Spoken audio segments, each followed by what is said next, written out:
G'day and welcome to the GameFace Footy Show for the Southern Football Netball League Division 4. My name is Russell Robertson. I'll be taking you through everything that is to do with this division. It's been a fantastic weekend of football and another fantastic weekend of football to come. We're doing everything live right now from the GameFace Studio, Studio 1, where it all goes down. Wilbur, I'll introduce you first. How are you, mate? Very well, mate. This is where the big dogs are. Studio 1. It's where all the magic happens. Speaking of big dogs, there's none bigger than you, mate. And I'm not just talking about size. I'm talking about just, aura around here. I just got my first joke in straight away.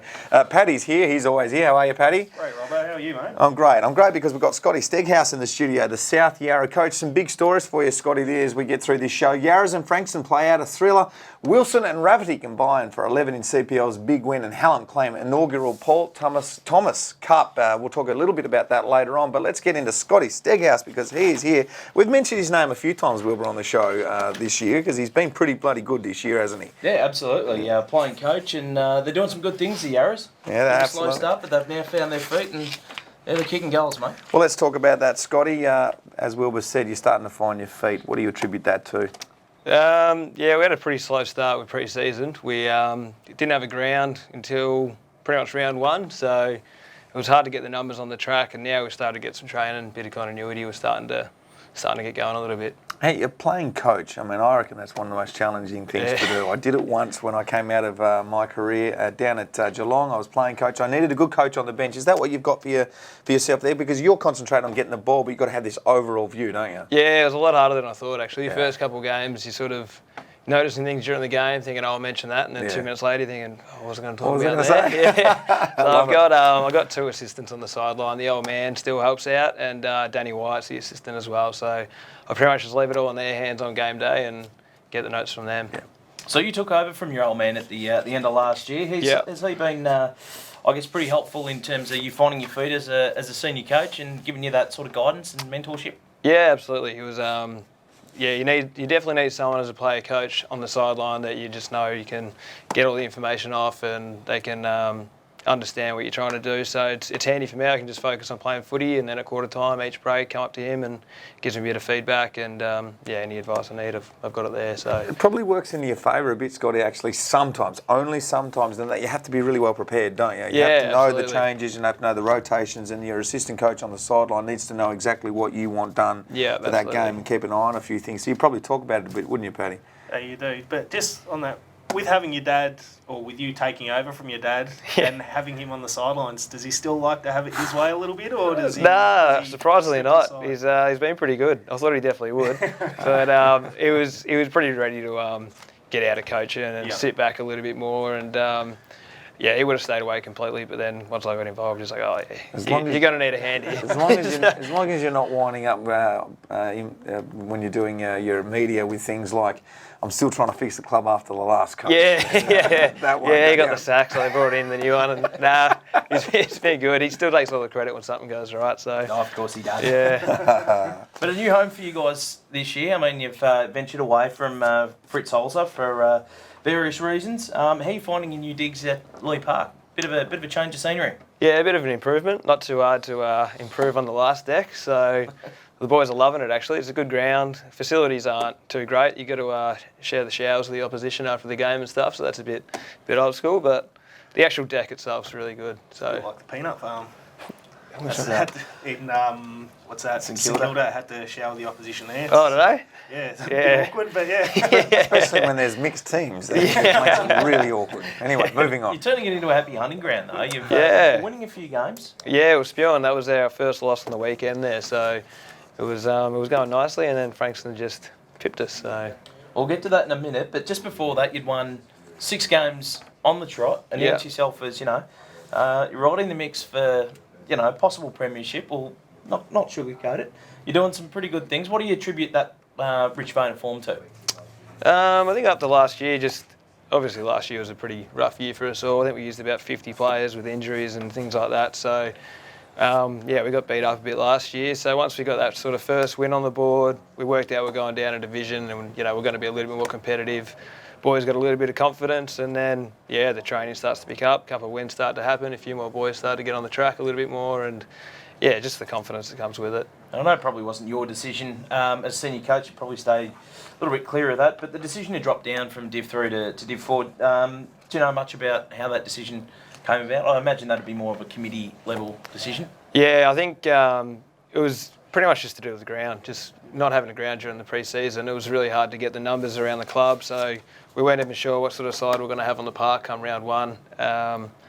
And there's, South Yarra's got a lot of work to do, so, they need a lot of hands on deck. They need a lot more committee members and some more help around the club. So I think now they get the chance to start from scratch, go again. I think they got a bit of a fund happening for the new ground. So in a few years, I'll have the Holzer Park fixed up. So yeah, I think we needed to drop down to be competitive again. Or else. Sorry, Robert. Go So for it, on the plan with the club, so it is to go back to Fritz Holzer once it's all fixed up? Yeah, they've been given a grant for a few mil from the government. I don't know when exactly that all sort of takes over. I try to stay away from all the committee stuff. But yeah, from what I've heard, they got a grant coming in for some money and they'll go back to the ground when it's ready. Well, you were just pipped by the Frankston Dolphins on the weekend. They are the ladder leaders, Frankston, at the moment. So you played some pretty good football. A great game there, 12-12-84, defeated by Frankston Dolphins, 14-5-89. Mate, what happened on the weekend? Talk us through it quarter by quarter. Yeah, we got the jump on them early. We kicked 4 goals 6 in the first quarter, a couple on the full. So we probably had a chance early on to get a bit of a break on them. But bit of bad kicking let us down a little bit, and then whenever Frankston went forward, they just looked dangerous, and they kicked 3 straight. So to only have a 10-point lead at quarter time probably hurt us a little bit, and then the next 3 quarters was just a slog. It was goal for goal, back and forth, and they just got over the top. They were good. They were really dangerous every time they went forward. They just looked dangerous.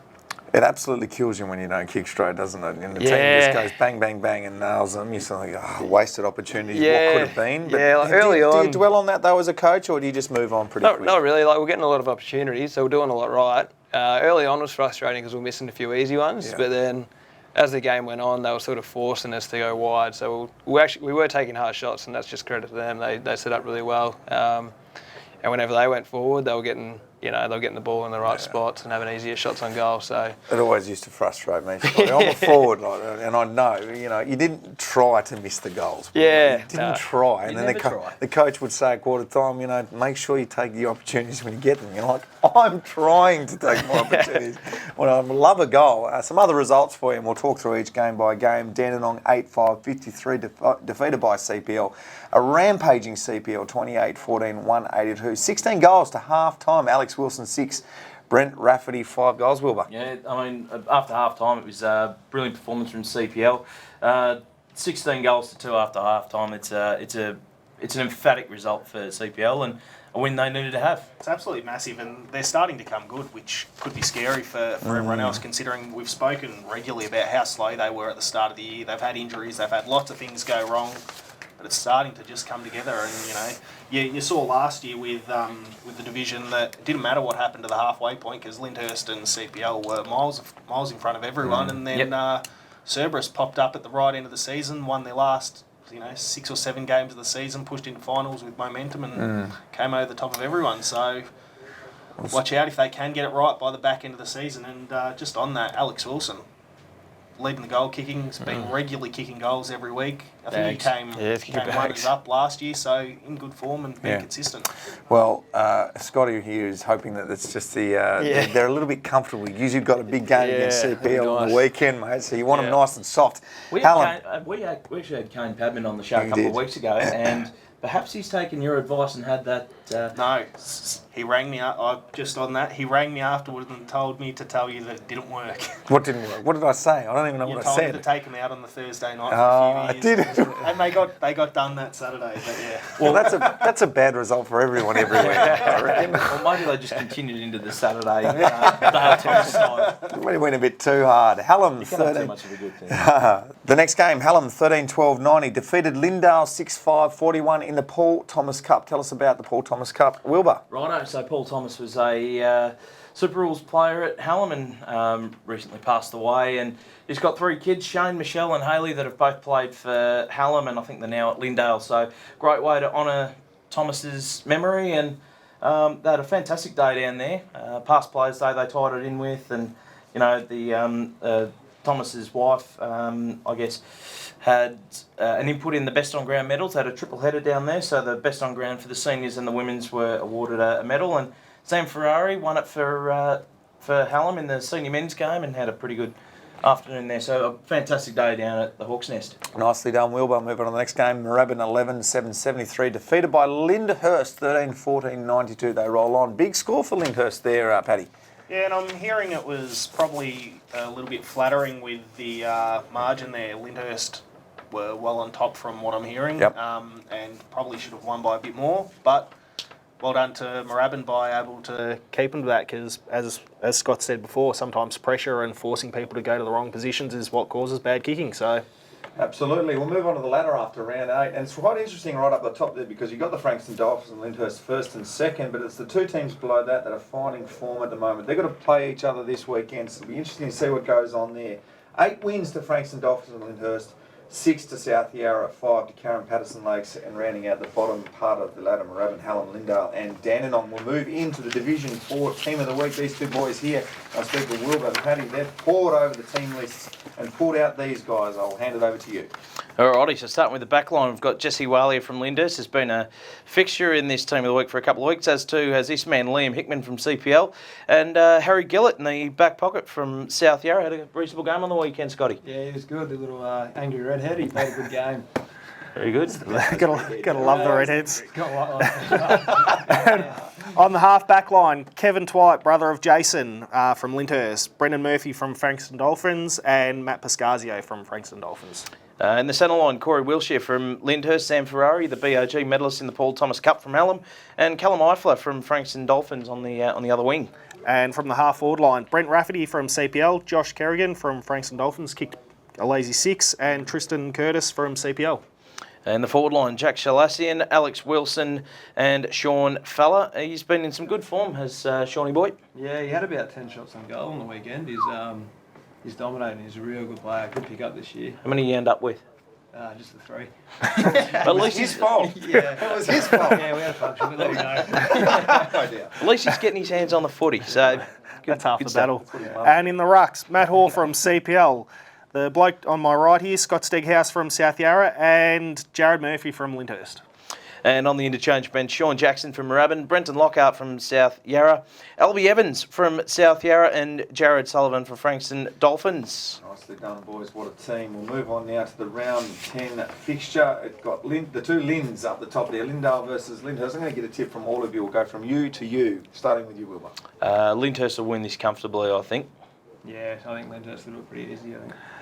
Lyndhurst will, but Lyndhurst aren't fans of travelling down to Lindale, so Really? yeah, it's not a pleasant place. Not a pleasant place to play football. Yeah, Not a right. pleasant place to play. So Last one too, I think it was only about 10 points. Yeah. So look for a good game there. The boys have all got Lyndhurst tipped. South Yarra versus CPL. This is going to be an absolute corker. Third place, fourth. Wilbur, who have you got picked in this one, mate?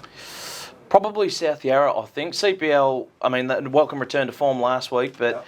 I think I've seen enough from South Yarra throughout the season to suggest that he'll probably get the chocolates in this one. Hopefully, yeah. He has to say that. I'm going South Yarra as well, but CPL coming good at the right time of the year. It's a not must win, but for them to, with their percentage, they've just got to keep winning. Yep. They really just have to. So I am going South Yarra. CPL are improving, but they've still got work to do. Frankston Dolphins there first. They'll be taking on a fifth place Moorabbin. You'd think the Frankston Dolphins will get that done pretty easily. Yeah, I think so. It's a largish ground, the Dolphins ground in Moorabbin. They tend to play pretty well on their small home deck, so Dolphins for me. Yeah, I think Frankston was really good on the weekend, but Moorabbin's always a tough side to beat as well, so I think it'll be pretty close. Two high scoring teams here. Frankston comfortably for me, but it wouldn't surprise me if it was a massive shootout. So. Yeah. All right, and rounding out the round of football will be Hallam and Dandenong. A winless Dandenong. Will they get a win this week, Wilbur? Probably not. I think Hallam might be too strong, and obviously a nice return to form last week with a big win over Lindale. They should get the chocolates in this one as well. Scotty? Yeah, I reckon on Hallam's ground they'll be pretty hard. They'll be pretty hard to beat there. I reckon Hallam will come back to some form this week and give Dandy a fair old touch up. So Hallam for me. Well, that has been the GameFace Footy Show for the Southern Football and Netball League Division 4. He was, Well, yep. I think it's been a fantastic show, to be honest with you. Probably the best show we have ever done. It's probably because of you, Scotty. You've been Yeah, I reckon, magnificent, mate. You agree with me? Yeah, I reckon. 100%. I love a bearded man. It's good to see a bit of astuteness on the panel. We'll be back next week, won't we, boys? Always. We shall. Bringing all the action from the Southern Football Netball League Division 4. My name's Robbo. I'll be back then too. This has been the GameFace Footy Show. Bye.